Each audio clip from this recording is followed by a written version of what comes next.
Allez, fais-moi plaisir. Fais-moi plaisir et dis-moi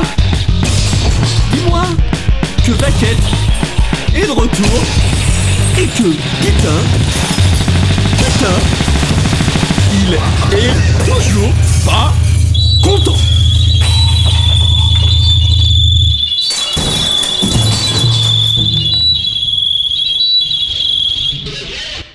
Toujours Bichente de Cibourou, le stress angoissé d'Alice dans son premier resto chic, la réflexion de Laurence sur certains accueils indignes. T'es-tu déjà senti mal à l'aise dans ce genre d'endroit ?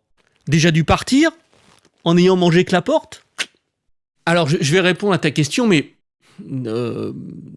déjà cette scène-là dont tu parles, le fait de se sentir mal à l'aise dans ce resto, en fait elle est née d'une vraie scène vécue avec une de mes dames, ou quelqu'un qui allait devenir une de mes dames, et c'était notre premier resto, donc je l'invite au resto.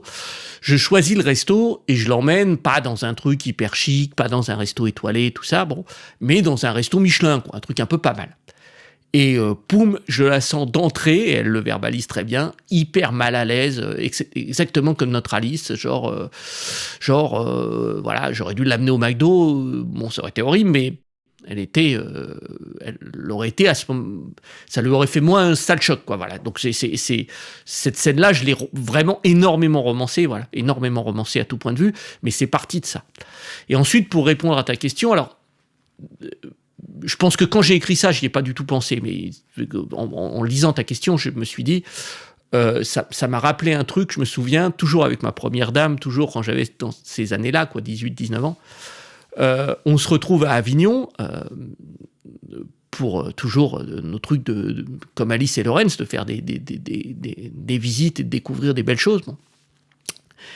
Et puis, on tripait sur le grand resto qui est dans le Palais des Papes, tout en haut des marches, tout ça, en se disant, est-ce qu'on ferait une folie, est-ce qu'on ferait pas une folie, tout ça. Et donc, il fallait monter 12 252 marches, quoi. Comme si on allait visiter le Palais des Papes juste pour voir la carte. Donc, on monte, etc. Et puis, on regarde la carte, on y va pas, ça a l'air trop bien, ouais, etc. Et puis, à un moment, au bout de quelques minutes, on voit quelqu'un du personnel qui descend la porte. Et là, nous, on se dit, oh putain, la honte, ils viennent nous expulser, ils viennent nous dire, dégagez de là, les punks, tout ça. Oh, la honte, et on se sauve. Et puis, quand même, ça tourne dans notre tête, on dit, on y va, puis on prend notre courage à deux mains, on dit, on va pas baisser la tête devant cet infâme maître d'hôtel, on va y aller. Et on va manger là-dedans, et puis je raconterai 2 autres anecdotes après. On va manger là-dedans, et le maître d'hôtel adorable, etc. Et il nous dit, ah mais oui, mais on vous a vu cet après-midi, on est même descendu pour vous accueillir. Et nous, horrible. Et alors, je continue. L'autre anecdote, parce qu'elle est peut-être même dans le roman, je sais plus exactement, mais on avait été servi comme sommelière par une femme qui s'appelait Julie Larouge, ça s'invente pas, Julie Larouge, et qui nous avait super bien conseillé. Moi, j'étais arrivé en lui expliquant que le Côtes-du-Rhône, pour moi, c'était le vin de table de mes parents, et que c'était vraiment dégueulasse. Ça aussi, il y aura d'autres questions là-dessus, on y reviendra. Et elle s'était marrée, elle avait fait « Ok, bon, alors moi, je vais vous faire changer d'avis sur le Côtes-du-Rhône, je vais vous expliquer, etc. » Elle nous avait fait une découverte, enfin, c'était vraiment fabuleux. Et donc, j'ai appris quelques années plus tard que cette dame était une star chez les sommeliers, quoi. Julie Larouche, j'espère que c'est son nom, en tout cas Larouche, je suis pratiquement sûr. Et voilà pour l'anecdote piquante. Et alors, l'autre anecdote piquante, c'est que on était avec, donc toujours la même dame, ma première dame, dans un café. Et le café servait aujourd'hui vin au verre Romanée Conti. Le rêve absolu de n'importe qui aime le vin. Des choses dont j'avais jamais bu, que j'avais pas du tout les moyens de me payer, etc. Mais là, au verre, elle me dit, écoute, je sais que c'est le rêve de ta vie, je t'offre un verre. Voilà, tu vas réaliser. Et moi, je dis, non, c'est trop d'argent, tu peux pas faire ça, même si tu m'aimes, etc. Et je refuse comme un con. Et alors que c'était une occasion unique de boire une Romanée Conti, quoi. Et je l'ai regretté absolument toute ma vie. Donc tout ça, pareil, mesdames, messieurs, n'hésitez pas à faire des cadeaux hors de prix à vos doux et tendres, et messieurs, mesdames, ne le refusez jamais. C'est des beaux instants, et tout ça, évidemment, ça a nourri, ça ceux qui ont lu le roman comprendront à quel point cette espèce de générosité omniprésente de Laurence pour Alice vient de tout ça et qu'il a bien raison et ça a nourri le roman. Et alors, la deuxième chose que tu dis, c'est déjà dû partir en ayant mangé Claporte. Alors ça, oui. Et d'ailleurs, si tu relis la scène attentivement, tu verras que Laurens doit faire une remarque du genre, ou Alice raconte qu'il fait une remarque du genre, les établissements dans lesquels on serait mal reçu comme ça, ils n'ont pas leur place dans le paysage français. Là, et ça, c'était directement inspiré par une anecdote pas très agréable en fait. Je vais même faire du name dropping pour le coup. Je vais chercher la chanteuse des vieilles salopes, groupe punk mythique, vous chercherez pareil. La très jeune et très jolie chanteuse des vieilles salopes. Je vais la chercher dans un squat pourri quelque part en province, à Thiers, si vous voulez tout savoir, en Auvergne donc.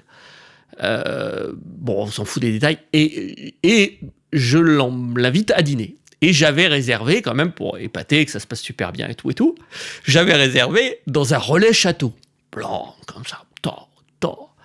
Et on se gare, on arrive vers le resto, je vais pour ouvrir la porte, et j'ai même pas eu le temps d'ouvrir la porte. Le type sort, le maître d'hôtel, non, excusez-moi, monsieur, on ne veut pas de vous ici. Mais excusez-moi, mais j'ai réservé une table. Non, monsieur, on ne veut pas de vous ici. Merci. Blanc. Oh. Et ça a été vraiment très, très, très violent. Et cet instant-là, je dis pas que je conseille à chacun de vivre l'expérience parce qu'elle est vraiment pas agréable, mais au moins elle m'a fait grandir sur un point. Cet instant-là, j'ai compris un peu, une fois, c'est pas pareil, mais ce que peuvent ressentir les Arabes ou les Noirs, ou d'autres. C'est-à-dire, j'ai vraiment ressenti ce qu'était la discrimination, la stigmatisation et la discrimination. Vraiment complètement. C'est-à-dire, tu as pourquoi toi, les autres clients ont le droit de rentrer, mais pas toi. Pourquoi toi ? Parce que ton apparence plaît pas. La personne ne te connaît pas, t'as fait aucun scandale évidemment, t'as rien fait. Juste ton apparence, t'as pas le droit. C'est d'une violence, mais absolument abominable. Et alors pour le coup, donc en plus, comme il était un peu tard avec tout ça, à la réservation et tout, on a dû retourner à la route jusqu'à Clermont-Ferrand pour trouver un truc ouvert, parce qu'en plus ça devait être un jour férié, je sais pas quoi, enfin vraiment la galère, et on s'est retrouvé à bouffer à l'Hippo. Tu vois, alors de passer de relais château à l'Hippo, je vais te dire que la soirée, elle n'était pas la même, et c'était vraiment très, très, très, très triste. Toujours Vicente de Siburu, pourquoi cette envie de polar initiale ? Tu en dévores beaucoup ?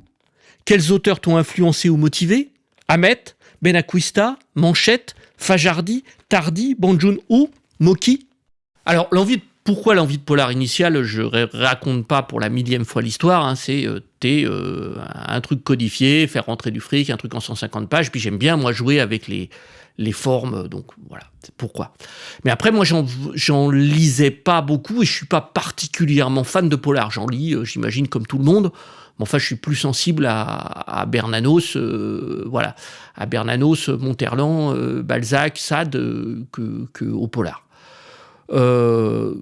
Il y a finalement qu'un seul auteur de polar que j'ai énormément lu, que c'est l'auteur que j'ai de loin le plus lu, j'ai pu lire plus de 100 bouquins, et encore, avec les relectures, peut-être 200 ou 300, je sais pas, c'est San Antonio.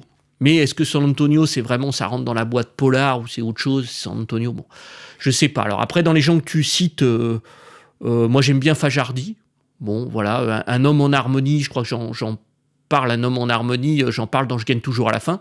Ça m'avait beaucoup marqué et j'avais l'impression que ça avait directement inspiré Je gagne toujours à la fin, et presque que Je gagne toujours à la fin était un plagiat. Et puis quand quelques années après, j'avais relu Un homme en harmonie, mais j'avais fait, en fait, ça a rien à voir, si ce n'est que ça se passe pendant la Seconde Guerre mondiale, mais c'est le seul point commun, quoi, voilà. Donc ouf, j'avais pas fait de plagiat. Benacquista, j'aime plutôt bien.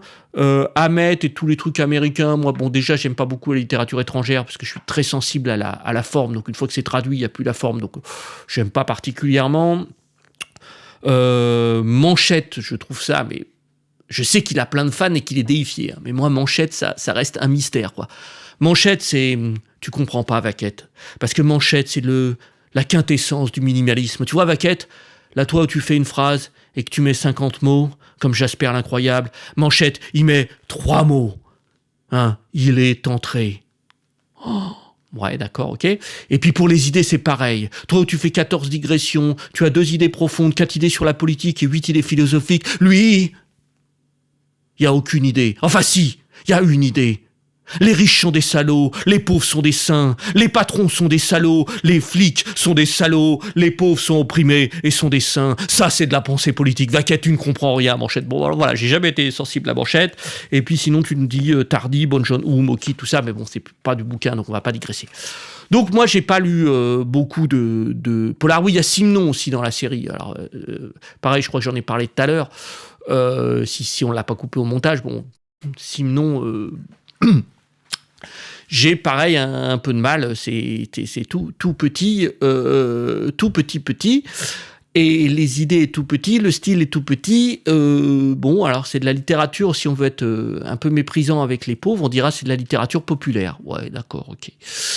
Bon, mais j'ai pas été vraiment un jour ni transfiguré par la plume extraordinaire de Simon, ni par sa profondeur de pensée, ni par ce... Bon, voilà. Qu'est-ce que je voulais dire là-dessus ? Donc j'ai lu quand même tous ces bouquins quand je me suis lancé dans cette idée de polar au tout début. J'ai dit je veux écrire un polar en 2 mois ou en 1 mois et demi. On a dit 150 pages en 2 mois. Bon, j'ai déjà dû passer 1 mois à lire plein de polars. Bon. Donc déjà c'était mal barré. Et puis j'ai assez vite arrêté parce que ça m'intéressait pas. Et c'est là où je reviens sur une idée force que je disais tout à l'heure, c'est que l'incompétence, une certaine incompétence, apporte de la singularité.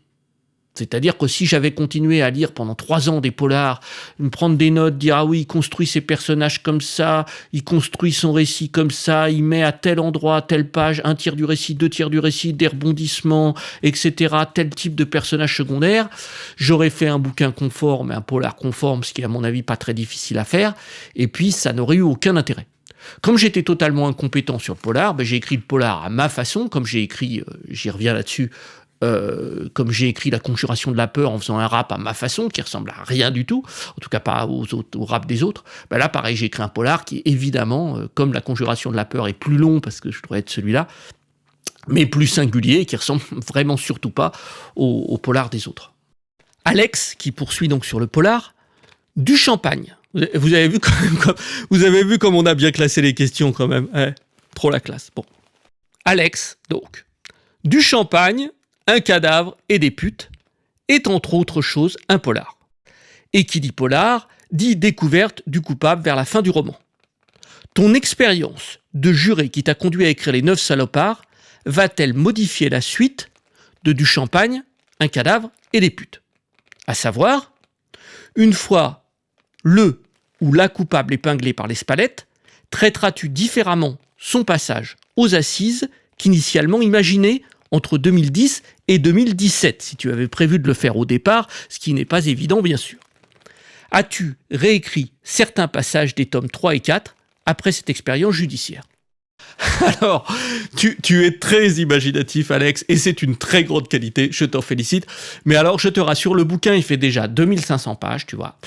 Donc, une fois qu'on coince l'assassin à la toute fin, il n'y a pas son procès en plus, quoi. Faut pas non plus exagérer. Donc voilà, il n'y a pas de procès, c'était pas prévu, et donc je n'ai absolument pas changé une ligne à cause de ce procès d'assises. Donc ça n'a rien changé au manuscrit, à Du champagne, un cadavre et des putes, tel qu'il est écrit. Alors j'en profite quand même pour ajouter 2 choses. La première, c'est ça, je veux vraiment être clair, dans la dernière partie du bouquin, qui est donc « Mais qui est l'assassin ?», je dis vraiment qui est l'assassin. Il n'y a pas de ruse, ça reste pas un truc un peu ouvert, genre à la fin des Twin Peaks, tu vois, ou à la fin, mais merde, tout ça pour ça, et on sait même pas comment ça se termine, connard ! Là, on sait clairement qui est l'assassin, c'est expliqué pourquoi, comment. Et puis je précise aussi un autre truc important, je vais expliquer pourquoi. L'assassin, le lecteur, arrivé à la fin de la deuxième partie, avant d'attaquer la toute fin, le retour au polar, je pense qu'il a tous les outils pour deviner qui c'est. Tous les outils, à la fois pas mal de choses matérielles, mais aussi tout la psychologie des personnages. Je pense qu'il peut trouver lui-même ça. Et d'ailleurs, la partie 3 va s'ouvrir, elle n'est pas encore écrite, donc je vais peut-être changer ça, mais a priori, je ne vais pas changer ça. La partie 3 va s'ouvrir sur « Amis camarades lecteurs, tu lis pas la suite, Tant que tu n'as pas répondu à cette question, parce qu'un polar, c'est centralement un jeu, et tu as tous les éléments pour trouver l'assassin, donc tu écris ici sur cette page, l'assassin est écrit.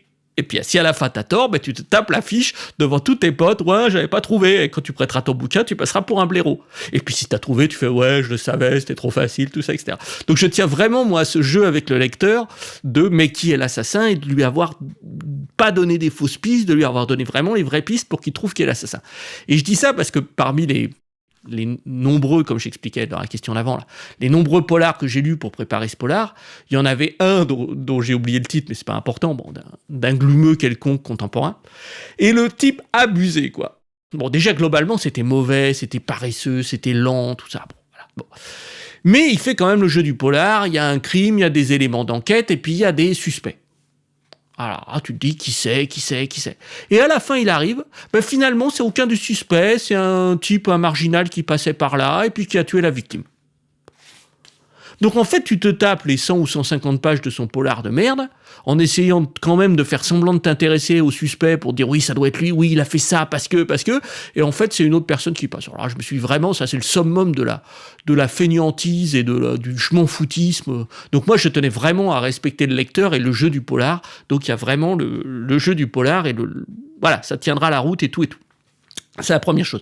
Et puis la deuxième chose que je voulais répondre par rapport à ta question, puisque tu me demandes si cette expérience de juré d'assises m'aurait inspiré éventuellement. Alors, dans les cartons, on en reparlera plus tard dans l'interview, mais dans les cartons avec les nouveaux projets, j'ai un truc qui est... je vais essayer de ne pas rentrer dans les détails, mais disons que j'ai fait ces derniers mois une plongée dans la psychiatrie, voire une certaine psychiatrie peut-être un peu dangereuse. Bon, voilà, je ne rentre pas dans les détails. Et puis j'ai tellement pris de notes, j'ai dépassé les plus de 200 notes là-dessus parce que c'est des anecdotes de fou, quoi, avec ou sans jeu de mots, mais qui me sont arrivées, des choses que on n'est pas nombreux à avoir vécues. Donc je pense que c'est extrêmement romanesque, quoi. Quand je raconte ça à des gens avec qui je vais bouffer, ils font putain, c'est pas possible, c'est abusé, quoi. Et donc je me suis dit, c'est en tout cas un bon terreau pour faire un bouquin. Donc j'ai pas encore trouvé la forme, etc. Mais effectivement, un des fils que je tire pourrait être un procès d'assises où l'accusé et eux donc à la fois s'expriment aux assises, donc on aurait son point de vue, on aurait le point de vue des psychiatres, on aurait le point de vue, comme dans un vrai procès d'assises, des gens proches d'elle, des gens proches de la victime qui racontent, des enquêteurs qui donnent les faits précis, et tout ça pourrait reconstituer ce qui s'est réellement passé, cette espèce de thriller psychiatrique où il y a eu à la fin une victime, merde, j'ai spoilé, et une coupable psychiatrique qui a tué quelqu'un. Je ne spoil pas plus, mais donc peut-être que toute cette expérience de juré, elle sera recyclée. Et puis pour la peine, je rajoute un autre truc. J'avais ma première metteur en scène qui m'a tout appris, c'est-à-dire ceux qui m'ont vu sur scène doivent faire « Eh ben, elle t'a pas appris grand-chose, hein. Voilà. Et oui. Et voilà. » Bon, c'est elle qui m'a tout appris. Et entre autres, parmi les nombreuses choses qu'elle m'a appris, elle m'a dit « Il y a un truc dans les métiers de la scène, c'est si tu sais faire un truc, tu le replaces sur scène, tu te poses pas de questions. Si tu sais jouer de la trompette, tu demandes à ta metteur en scène... Trouve-moi un moment où je vais jouer de la trompette. Oui, mais là, on fait du Shakespeare. T'en fous, à un moment, Shakespeare, il pète les plombs, tu joues de la trompette. Sur scène, dès que tu sais faire un truc, t'en profites. Et je pense que c'est un peu vrai pour plein de métiers, si ce n'est tous les métiers artistiques. J'imagine qu'il y a des peintres ou des sculpteurs qui doivent se dire ça. J'ai bossé un jour comme forgeron, je sais faire des trucs que savent pas faire les autres peintres avec un fer à souder. Je vais faire ça ou d'autres choses. Je prends un premier exemple qui me vient. C'est pas du tout pour Poucave, Lisa de Potvin derrière, qui fait des choses maintenant avec un fer à souder. Hein. C'est pas du tout, je vous jure. Ça m'est venu comme ça, peut-être inconsciemment ou pas. Et donc, voilà, mon expérience de juré d'assises, c'est un truc qui m'a nourri. Donc, faut le replacer comme replacer la trompette.